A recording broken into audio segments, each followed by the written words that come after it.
Chapter 1: The Early Years in Skopje, 1910 to 1928.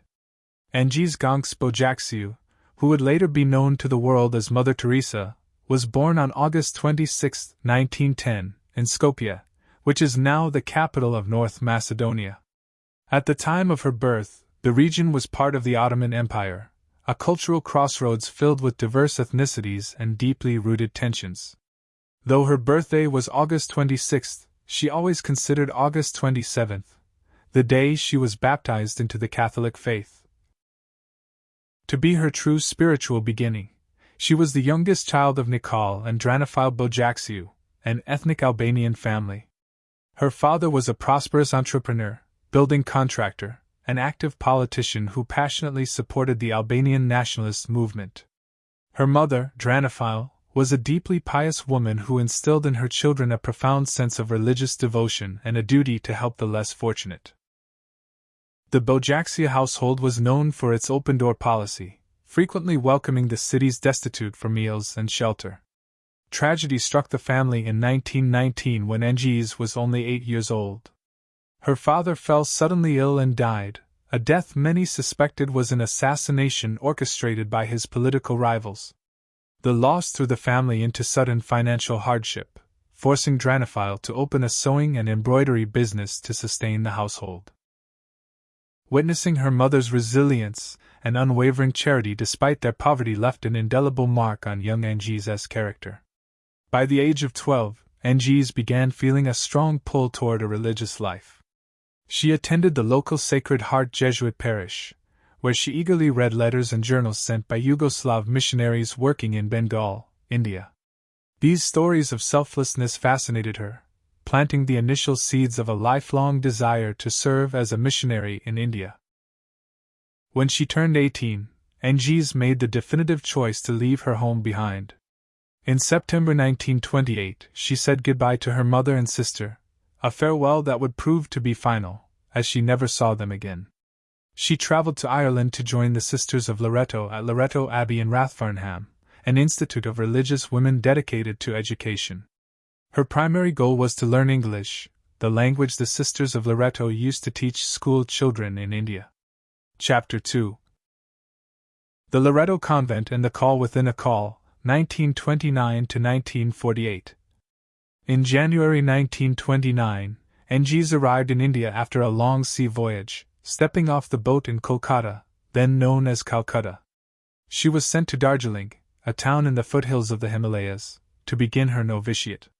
This period of intense spiritual preparation and cultural adjustment exposed her to the striking contrasts of Indian society and the vast economic disparities that existed under British colonial rule.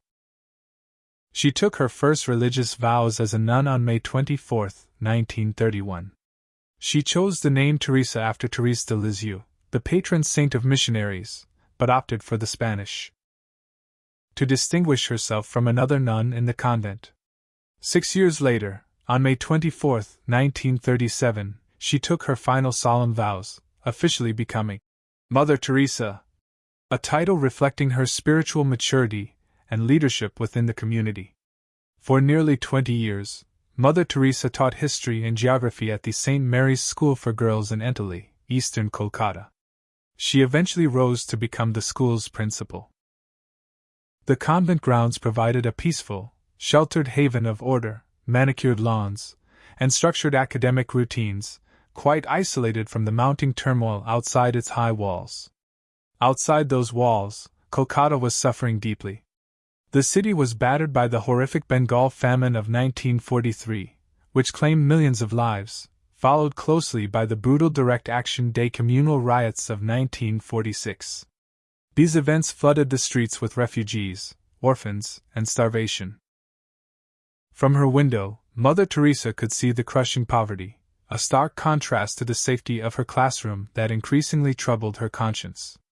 The pivotal turning point of her life occurred on September 10, 1946, during a train journey from Kolkata to Darjeeling for her annual retreat.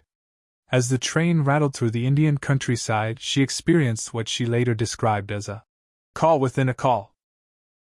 She stated that Christ spoke to her heart, directing her to leave the comfort of the convent walls and immerse herself directly in the slums to serve the poorest of the poor. Exiting her established order was a complex bureaucratic challenge.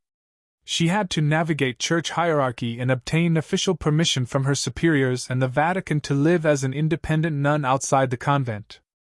In August 1948, the authorization finally arrived. She replaced her traditional, heavy Loreto habit with a simple, inexpensive white cotton sari trimmed with 3 blue stripes, a garment worn by the poorest Indian women, and walked out into the streets of Kolkata with almost no money. Chapter 3: Founding the Missionaries of Charity, 1948 to 1960.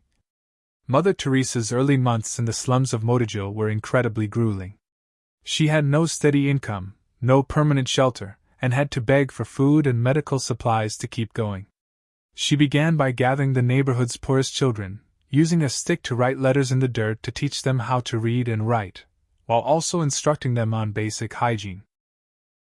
Realizing she needed practical medical skills to safely treat the sick, she traveled to Patna to undergo a brief, intensive medical training course with the medical mission sisters. Upon her return, her practical kindness began drawing the attention of local volunteers. In 1949, a few of her former students from St. Mary's joined her, volunteering to give up their comfortable lives to share her mission of radical poverty and service. On October 7, 1950, the Vatican officially recognized her small community as a new religious congregation, the Missionaries of Charity. The nuns took the traditional vows of poverty, chastity, and obedience, but added a distinct fourth vow, to give wholehearted free service to the poorest of the poor. Their mission was to care for those who had become a burden to society and were avoided by everyone else. Milestone homes established by Mother Teresa. Nirmal Hriday, Pure Heart Home for the Dying opened in 1952 in an abandoned Hindu temple space in Kolkata, providing a place for the destitute to die with dignity according to their own faith.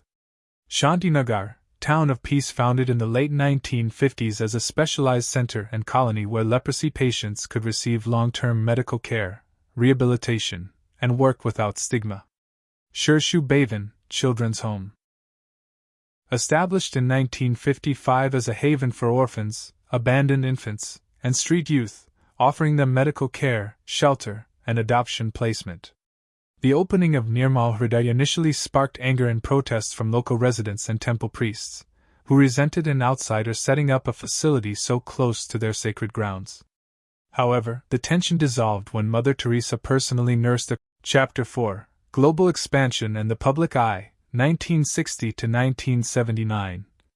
Throughout the 1950s, the Missionaries of Charity operated strictly within the borders of Kolkata.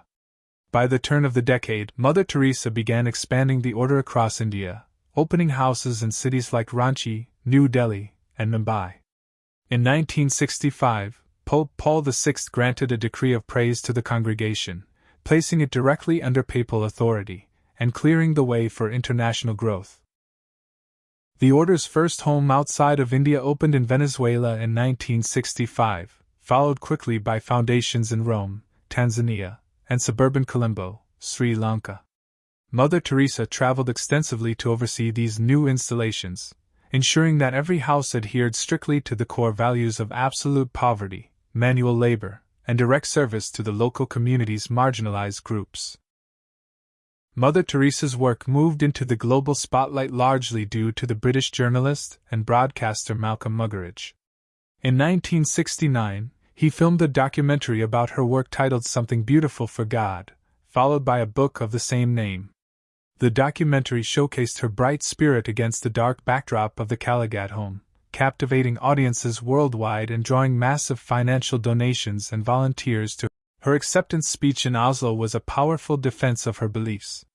She used the global platform to speak on the sanctity of human life, arguing that the greatest destroyer of peace in the modern world was abortion, because it represented a direct war on the most vulnerable. Her uncompromising stances on social issues frequently placed her at the center of intense international debate. In the years following her Nobel Prize, world leaders regularly sought her out. In 1985, she was invited to speak at the 40th anniversary of the United Nations General Assembly.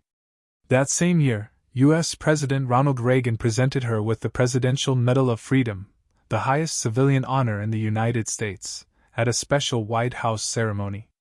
Despite her international celebrity status, Mother Teresa returned frequently to her small, sparse room at the Missionaries of Charity Mother House in Kolkata. She continued to wash her own clothes, clean communal toilets, and serve food to the destitute alongside her sisters, firmly resisting any special treatment or luxuries that her fame might bring. Chapter 6: Final Years, Death, and Legacy, 1990 to 1997. The heavy physical demands of her lifelong mission eventually began to take a serious toll on her health. She suffered a major heart attack while visiting Rome in 1983, which required a pacemaker. In 1989, she experienced a second severe heart attack. Despite her failing health, she consistently refused to step down from her leadership duties, insisting on traveling to open new branches of her order around the globe. In 1991, during a trip to Mexico, she contracted a severe case of pneumonia, which exacerbated her chronic heart condition. Recognizing her growing physical limitations, she offered to resign as the head of the Missionaries of Charity. However, in a secret ballot vote, the sisters overwhelmingly voted to keep her in office, and she chose to honor their wishes. By early 1997, Mother Teresa's physical decline could no longer be ignored. In March of that year, she finally stepped down, transferring official leadership of the Missionaries of Charity to Sister Nirmala. At the time of her retirement, the order had grown to include more than 4,000 sisters, operating 610 foundations spread across 123 countries. On September 5, 1997, Mother Teresa passed away in Kolkata at the age of 87. The government of India honored her with a full state funeral, a rare privilege normally reserved for presidents and prime ministers. Her body was carried through the streets of Kolkata on the same gun carriage that had transported Mahatma Gandhi, accompanied by millions of grieving people from every faith and social class. Following her death, the Catholic Church initiated the process of canonization unusually quickly. In 2003, Pope John Paul II beatified her, giving her the title, Blessed Teresa of Calcutta. On September 4, 2016, Pope Francis officially canonized her as Saint Teresa of Calcutta in a ceremony at St. Peter's Square in Rome, cementing her legacy as one of the defining symbols of compassion and humanitarian service in modern history. The daily routine of the slums. The daily life of Mother Teresa and her early companions was governed by a strict, repetitive schedule designed to balance intense contemplation with grueling physical labor. The sisters woke up every morning at 4:40 a.m. to the sound of a hand bell ringing through the mother house corridors. Before ever stepping foot into the alleys of Kolkata, they spent their first hours in absolute silence, prayer, and meditation during morning mass, anchoring themselves spiritually for the day ahead. By 7:45 a.m., after a simple breakfast of tea and dried bread, the sisters left the convent in pairs, carrying small cloth bags packed with basic bandages, soap, and simple medicines like aspirin. They walked miles through the heat to reach peripheral neighborhoods like Tiljala and Tangra. Their work was hands-on and visceral, scrubbing maggot-infested wounds, redressing ulcers, bathing feverish children at public water taps, and sweeping mud floors. The sisters returned to the mother house in the heat of the early afternoon for midday prayers and a modest lunch, followed by a mandatory period of rest to prevent physical collapse. By late afternoon, they were back on the streets, teaching basic math under the shade of trees or visiting solitary, elderly people who had been left behind in small tenement rooms. The day concluded with evening chapel prayers, a quiet supper, and a strict rule of night silence starting at 10 p.m., allowing the sisters to rest before repeating the cycle the following morning. Global logistics and structural choices. As the Missionaries of Charity expanded into a global network, Mother Teresa resisted modern institutional upgrades, preferring a radically simple approach to administration. She explicitly refused to use computers, typewriters, or complex accounting systems, keeping track of global donations, properties, and assignments using simple, handwritten ledgers. Her global travel, the private spiritual darkness. 10 years after her death, the publication of her private letters revealed a hidden side of Mother Teresa. She spent nearly 50 years enduring a profound internal spiritual crisis, often referred to in Christian theology as a dark night of the soul. While she presented a joyful, smiling face to the world, her private journals revealed that the intense, vivid sense of God's presence she felt on the train in 1946 completely vanished shortly after she began working in the slums. In my soul, I feel just that terrible pain of loss, of God not wanting me, of God not being God, of God not really existing. From her private letters to her spiritual director. This internal vacuum lasted from 1949 until her death in 1997, with only one brief period of relief in 1958. Rather than causing her to abandon her mission, this agonizing